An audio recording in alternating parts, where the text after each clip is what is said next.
And welcome back, you guys. This is TJ Harman for you on YouTube, over on Squirrel for you on Twitter. And this is my Week 11 recap of the 2017-2018 NFL season. As you see, the recaps of all the games, including one left, which is tonight, Monday Night Football.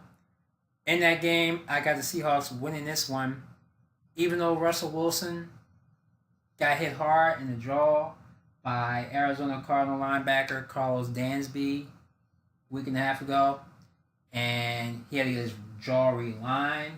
He was on a strict liquid diet for a few days, and he said his jaw was hurting him so bad. It was excruciating, but how is that going to affect his gameplay tonight? We'll see. As you know, Cam Chancellor and Richard Sherman are not in this game. Earl Thomas is back, and they bring back the return of Byron Maxwell. The Legion of Boom is not the same as the years that they won the Super Bowl, but they can still win this game if Russell Wilson plays like he has been. Even though that jaw being realigned, that might hurt him.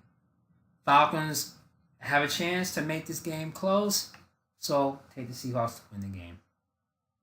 The rest of the games in Week 11, I told you to take the Pittsburgh Steelers on Thursday night to beat the Titans 40-17. Antonio Brown, 3 touchdowns in that game. They're 8-2, and they're tied with the New England Patriots for the best record in the AFC. Sunday games, I had the Chiefs losers to the Giants, even though I wanted them to win. They should have won. They could not do it. The Giants win 12-9 in overtime. Giants had 1 touchdown. Did the Chiefs even have a touchdown in that game? I doubt it, because they trailed throughout the whole entire game. And the Giants missed a point after the touchdown. But Eli Manning found a way to win the game, and Ben McAdoo is finally off the hook. Boo. The Giants are still 2-8 and still be looking at third or fourth round pick. Excuse me, a third or fourth pick in next season's NFL draft. I had the Tampa Bay Buccaneers beating the Miami Dolphins 30-20. The funny thing about this game, I had the Buccaneers losers in one pool, and I had them winning in this pool. Weird, ain't it? Jay Cutler, hysterically, horrendously horrible. 3 picks. Dolphins never led this game. Tampa Bay led throughout the way, but the Dolphins found a way to tie it when Matt Moore came in after Cutler suffered a head injury, and he's gone, so he may be on concussion protocol. Tampa Bay won the game without Jameis Winston, who still got that shoulder injury, whatever. And he's also being investigated for some sexual accusation he did back when he was with the Florida State Seminoles, to be continued, in other venues. But yeah, Ryan Fitzpatrick helped the Buccaneers to the win. I had the Vikings all over the Rams. I thought it would be a close one, but the Rams didn't show up. 1 lonely touchdown in the beginning of the first quarter. They didn't do nothing ever since. The Vikings defense shredded them. The Vikings offense ran away with this game.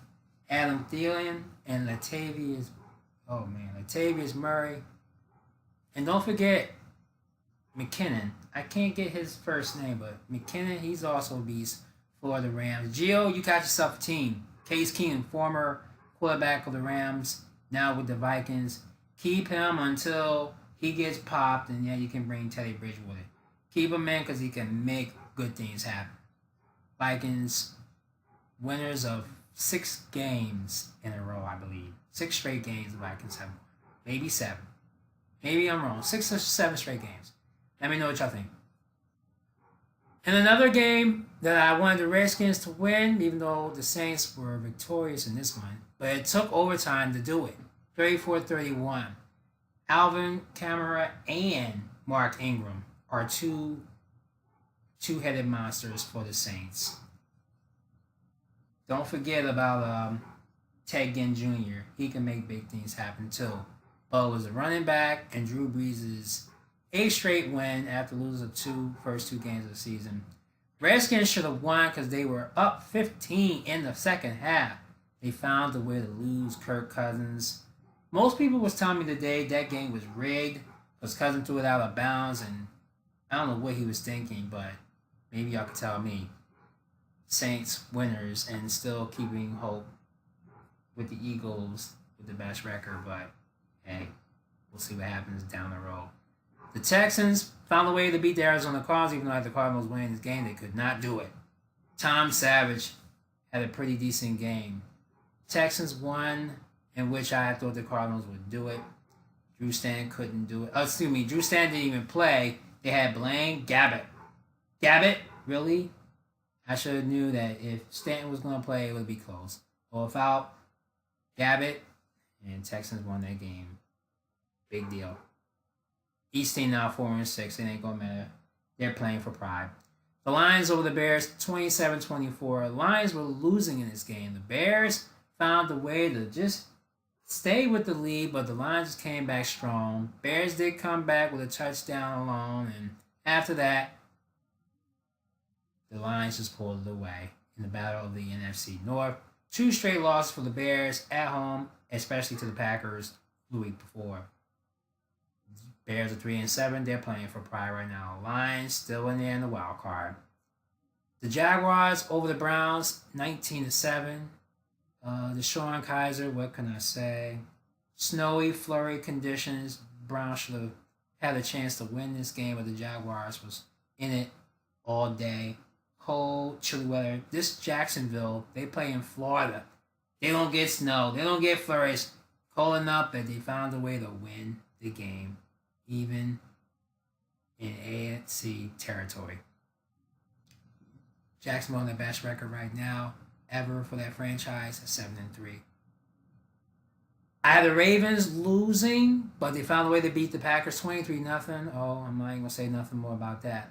The Ravens are still alive in the wild card, but they still got a tough road ahead of them too.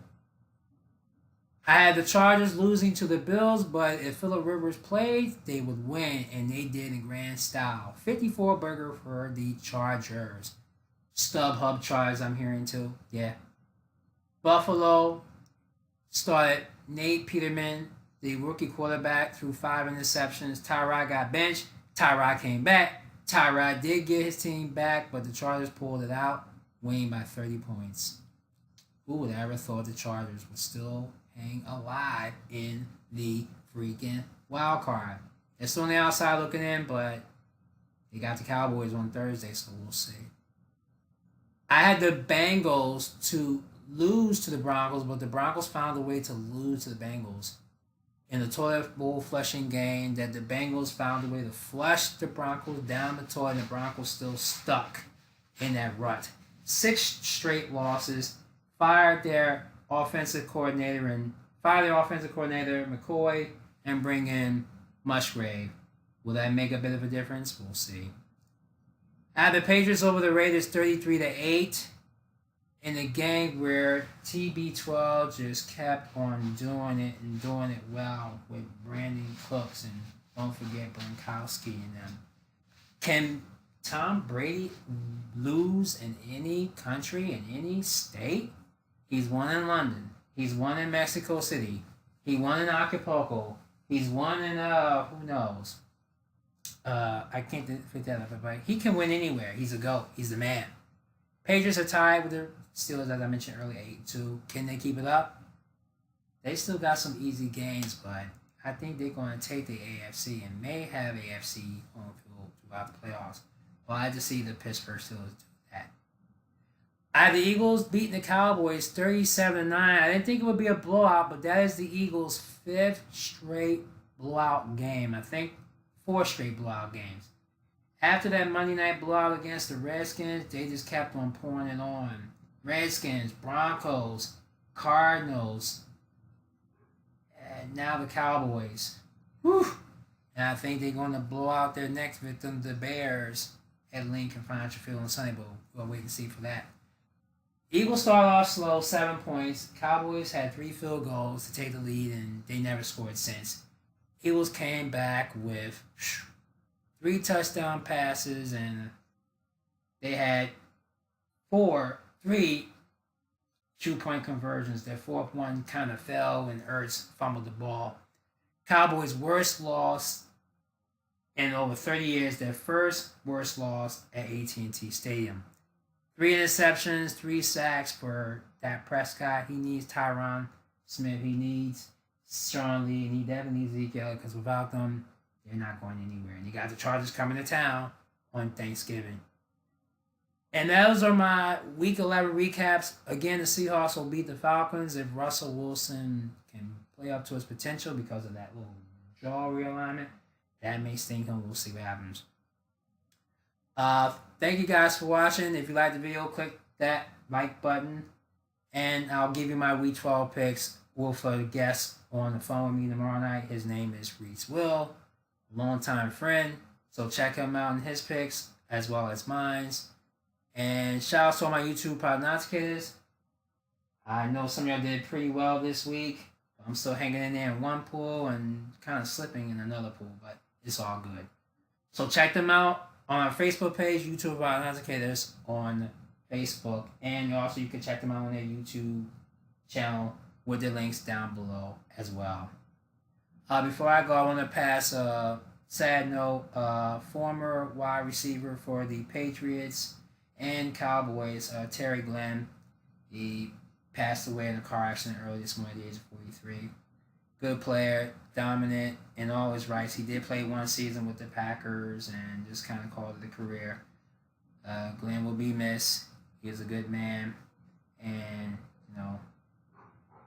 NFL, deeply feels the emotion that we're having right now.